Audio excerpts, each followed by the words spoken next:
Coming up on today's Airborne, AEA tells Congress the avionics industry is ready to meet the NextGen mandate. Congress takes action against Norwegian Air operating plan. And Emirates Airlines cancels its A350 XWB order.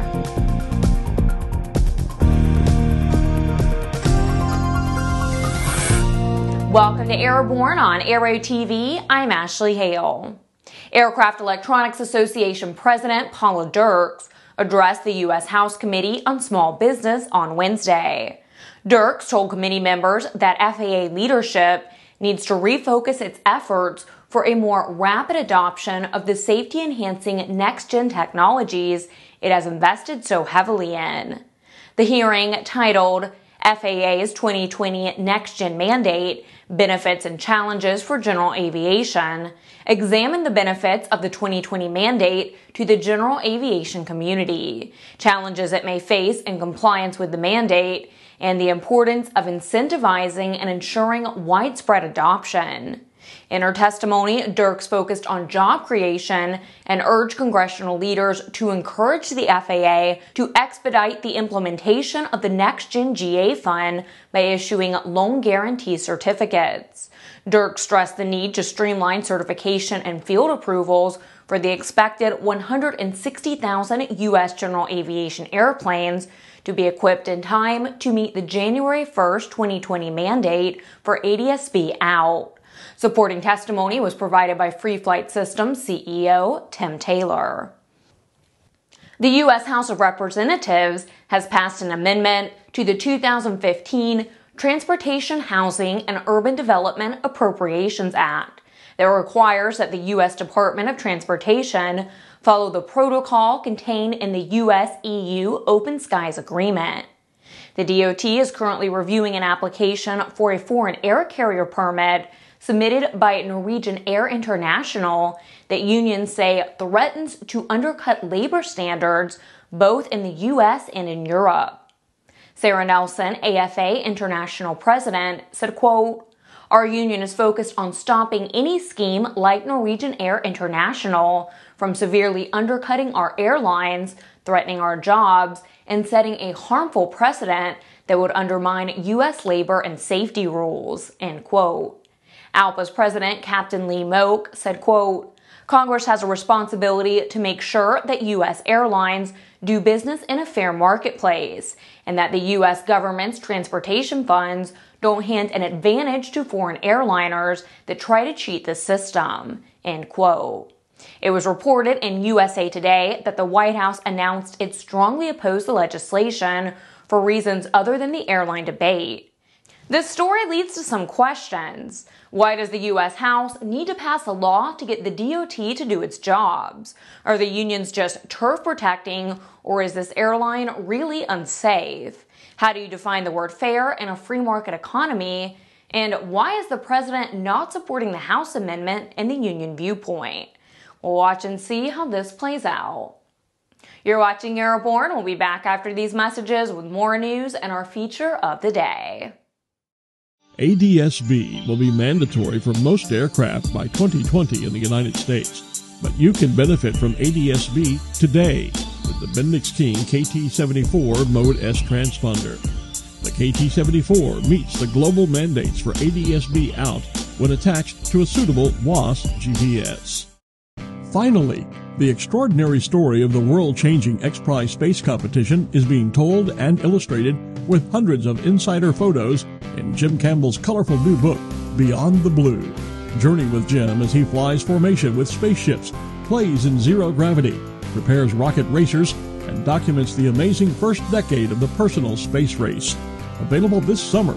Get your advance order in now by checking out www.kindredspirit.com. Welcome back. If you'd like to be a supporter of Airborne, Aero-TV, our website, or our podcast, drop an email to jim@aero-news.net. Airbus confirms that Emirates Airlines has decided to cancel its order of 70 A350 XWB aircraft. The decision follows an ongoing discussion with the airline in light of their fleet requirement review, as demonstrated by their order of 50 additional A380s at the last Dubai Airshow and their continuous interest in the program. Airbus and Emirates Airlines benefits from a long-standing relationship, and the airline recently reiterated its confidence in Airbus products, particularly by praising the A380 and the benefits the aircraft brings to their operations. Airbus says it is very confident in its A350 XWB program, with the A350 XWB order book standing at 742 firm orders. The A350 flight test campaign is progressing well and is on track for type certification in the coming months. It's Friday at last, and that means it's time for ANN CEO and Editor-in-Chief to check in with his weekly Barnstorming commentary. This week, Jim talks a little bit about some of our plans for the future as he ponders our next move.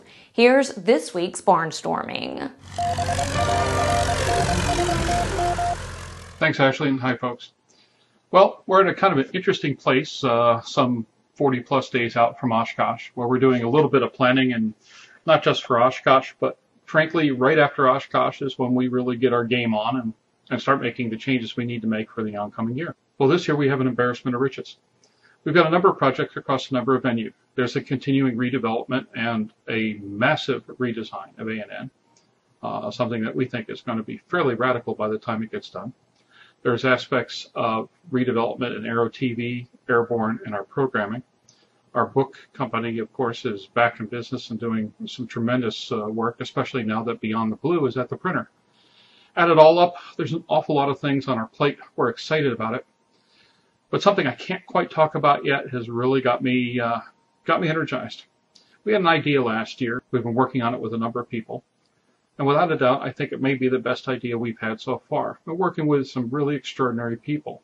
Something that ultimately won't be the best business project we've ever undertaken, but may be the thing that ultimately will do the most good for aviation in a very directed means to target a very specific problem.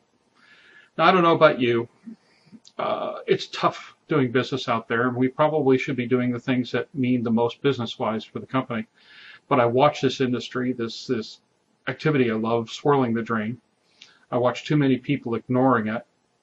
I watch too many people who are just beginning to get the idea that we've got real problems and have no clue as to what to do. But worse, I see a lot of people floundering around trying this for 10 minutes and that for 10 minutes, and nobody really studying the matter and putting in the work necessary to find long-term solutions to a long-term problem. So ultimately, we're going to have to bite the bullet, even after all the damage that was done by the Syrian war, all the lies and all the treachery and all the nonsense that went with that.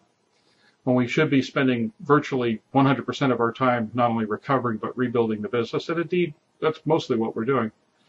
We're going to do something that we think maybe not be the best business, i.e. most profitable thing we'll do, something we think that will empower the industry. But this is the part that kind of stymies me a little bit. There's an opportunity here. There's an opportunity to reach out and work with a lot more people. The problem is that most of these people are me, try to own it, try to take it over, try to copy it, this, that, the other. And we're not in an industry where there's a whole lot of people we trust. Now, we have already reached out to the folks that we do. We think we need to reach out further. But let me ask you this. Who do you trust? Who do you think is doing the kind of work? And I'm not talking just about organizations, but individuals and entities and companies and so forth. Who do you think are the folks who really stand up and above the rest? We're looking to do something really quite extraordinary. But to be perfectly honest, part of the problem this industry has is the way this industry has behaved. So being able to partner with folks that are looking to do the best things for the industry rather than just the best things for themselves, well, that's the ticket. Who do you think that might be? I'd appreciate your input and your suggestions. As always, we'll keep you apprised. And keep an eye out this fall. We've got some major announcements. The Aero-News Network, Airborne, and Aero-TV. I'm Jim Campbell. I'll keep you guessing for another few months, but when you see it, I think you'll like it. EASA has certified Cessna Citation Sovereign Plus business jet.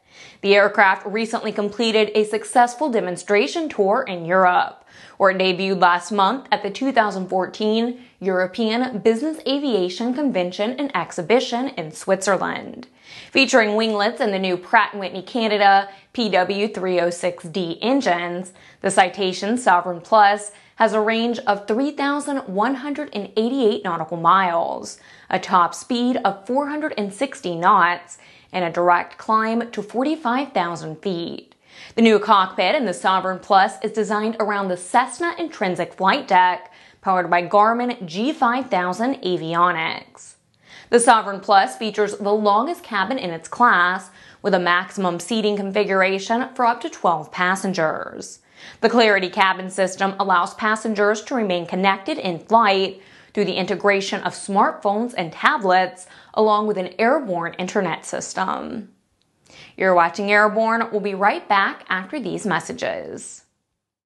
Redbird Flight Simulations is dedicated to revolutionizing flight training by designing, manufacturing, and delivering affordable and innovative flight training technologies. Each Redbird device is designed to enhance the training experience for pilots of all levels, from student to ATP. Redbird is quickly becoming the industry standard for flight training. Since Redbird introduced its revolutionary FMX in 2007, colleges, universities, and flight training operations around the world have integrated Redbird products into their curriculum. It's time to discover what Redbird can do for you. Join the migration. Welcome back. The use of diesel aircraft engines was tried in early airplane development. However, it never caught on because gasoline was plentiful and cheap, and the investment in diesel technology just didn't seem worth it. But now all that has changed. Glasair reported that on May 20th, the first factory test Technify 2.0-liter diesel-powered Sportsman took to the air. This version of the engine is rated at 155 horsepower, using a single-stage exhaust-driven turbocharger. Test pilot Ben Rauch reported that at about 60% power, the diesel is burning 5 gallons per hour.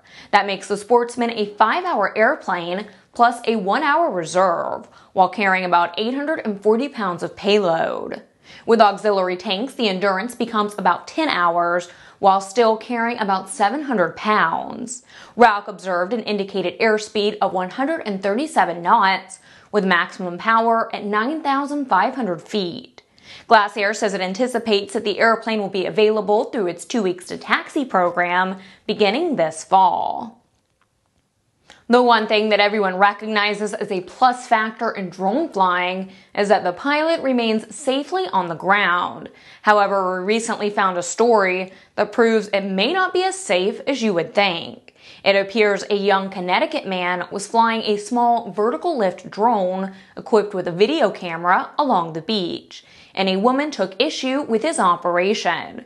She reportedly called for the police to stop the activity, but became frustrated with the slow police response. She allegedly took matters into her own hands and accosted the young man who was piloting the drone. The police finally arrive and initially approach the young man as the perpetrator of a transgression. Unbeknownst to the perturbed woman, the drone pilot was video recording the altercation on his cell phone. According to the report, the woman was charged with assault and breach of peace, and the drone pilot was advised that it appeared he had done nothing wrong. Well, that's our program. Remember to get comprehensive, real-time, 24/7 coverage of the latest aviation and aerospace stories at aero-news.net. Remember, Airborne is streamed 3 times a week and is always online. Join us every Monday, Wednesday, and Friday for a new edition of Airborne.